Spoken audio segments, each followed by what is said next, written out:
All right, today we're going to show you how to put on the Baer Eradispeed kit onto this 03 GMC Sierra. It's a simple kit. It's basically changing out the rotor, keeping the stock caliper so you get improved looks, braking, and we'll show you the steps what it takes. It's a pretty simple process, so let's get into it.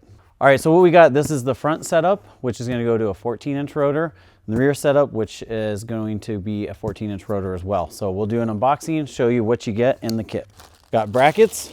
These are going to be to move the caliper out for the larger rotor. This one aside here. Front rotor, this is going to be obviously cross-drilled, slotted, zinc plated, directionally vented. And of course the other side as well. Moving on to the rear, all your factory park brake works, everything. New brackets. Again, to move the caliper out.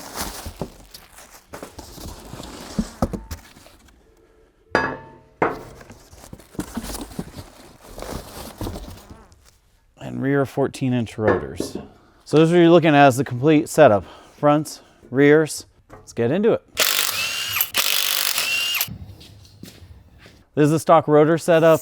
Might be a little easier to measure on the table, but it's about a 12-inch rotor. So we're gonna go up quite a bit on the front. A few bolts here on the top to take off to release the hold down for the brake hose.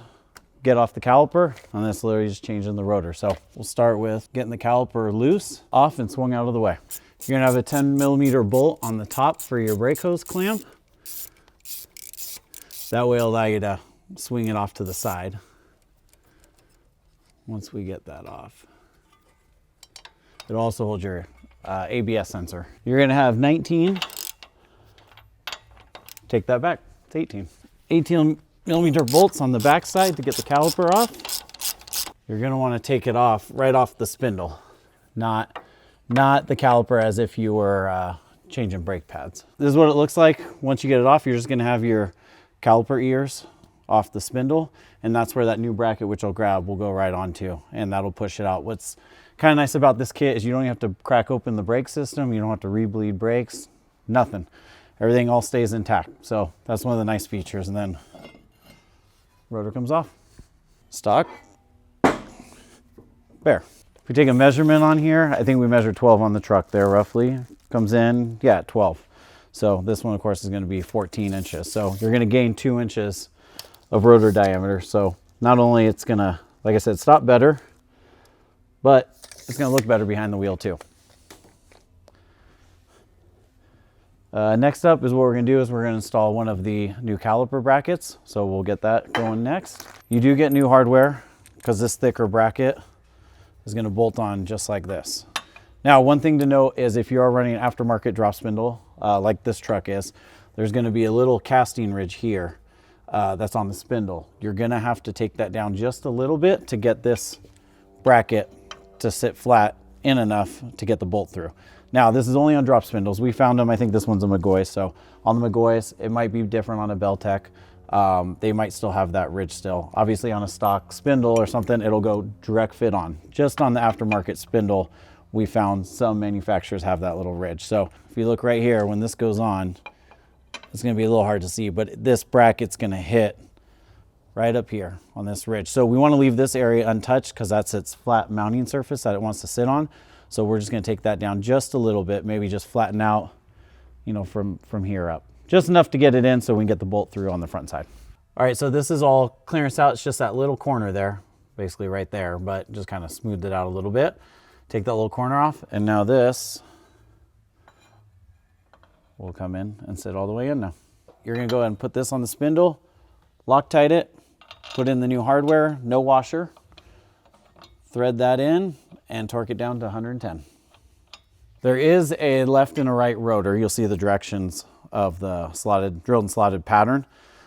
A lot of people want to put this on the other way because they just feel, well, I can't flip it around, but they'll basically dig, if you call it, going forward. And then we use a lug nut or two to hold it nice and flat onto the surface, so when you're putting on your caliper, it's not trying to slide out and not get on there right. All right, next is the caliper. Now everything should still be in place. We might have to open up the pads.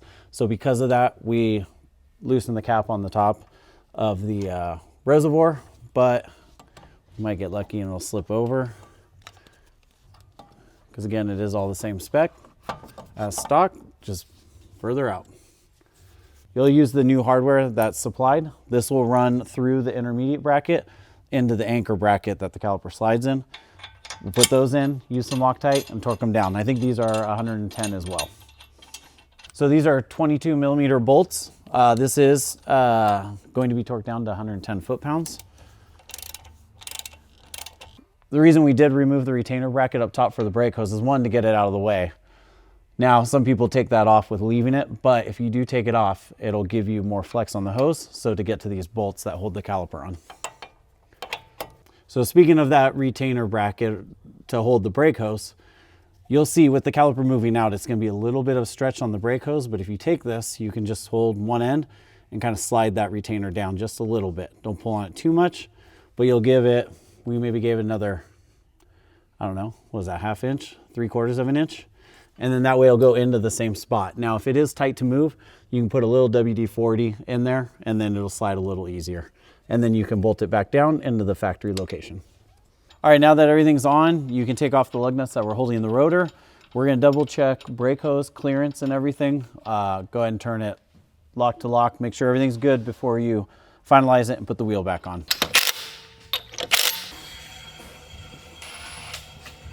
All right, we're moving on to the rear. The front's all buttoned up, and those simple steps, move on to the rear, be just as easy.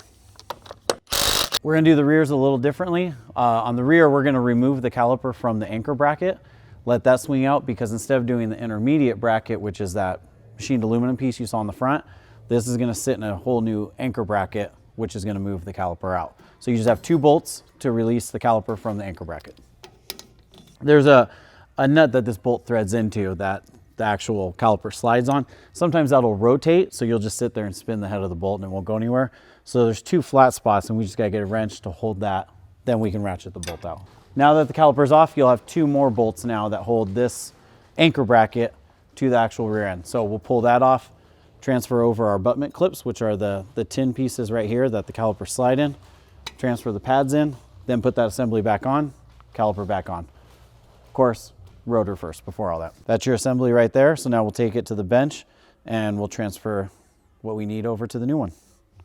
All right, so you want to take the pads out, of course, and you can see actually where this one is spaced out further for the larger rotor. So that's where we're getting that extended reach on the caliper. So take your pads out.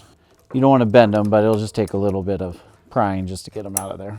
There you go. And I always make sure keep the sides the same with your pads. Make sure the pad, put the inner one back in, bring the new one in, put the abutment clips right back in. They'll snap right back into place. Pad. We're gonna need these guys out of here. Don't worry about the boots. If they tear or rip, you got new ones. We'll apply a thin film of grease to that as well. But on the new boots, there's a little ridge there, so that'll slide on. Just like that.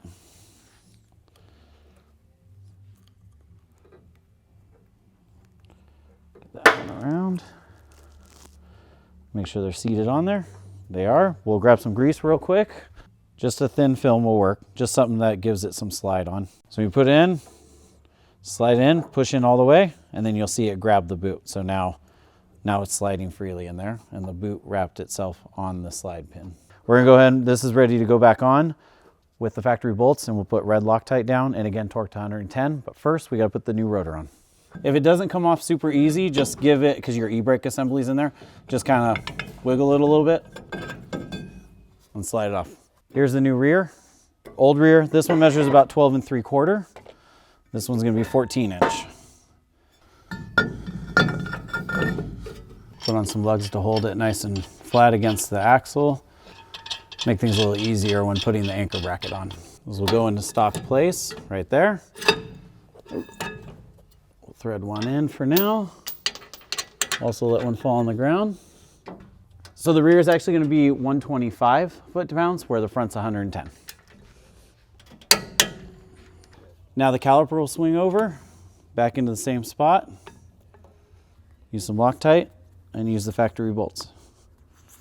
Back's all finished up, as easy as that. We're gonna do the other side real quick, and then we'll do the rotor seasoning process, which is all illustrated in the instructions. I won't kind of go through the process here, but it'll outline it in the instructions when you get it, and then you're good to go. If you're using a lift to do this job, obviously a lot of it can be done in the driveway. We always loosen the cap, just take it off and set it right on top. That's just in case the new rotor is a hair thicker and you need to squeeze the piston back in to get the caliper on. So, and then when we're done, all you do is just put it back on.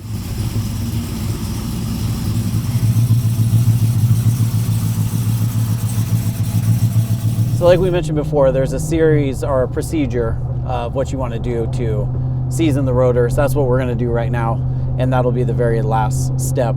Basically, you're going to want to heat up, cool the brakes, heat up, cool the brakes until the pad and the rotor kind of basically bed together. And your brakes will get a little bit better as that process happens. For more information, check out our website, azproperformance.com, or shoot us an email or give us a call. We got all these kits on our website, so you can check out more details there.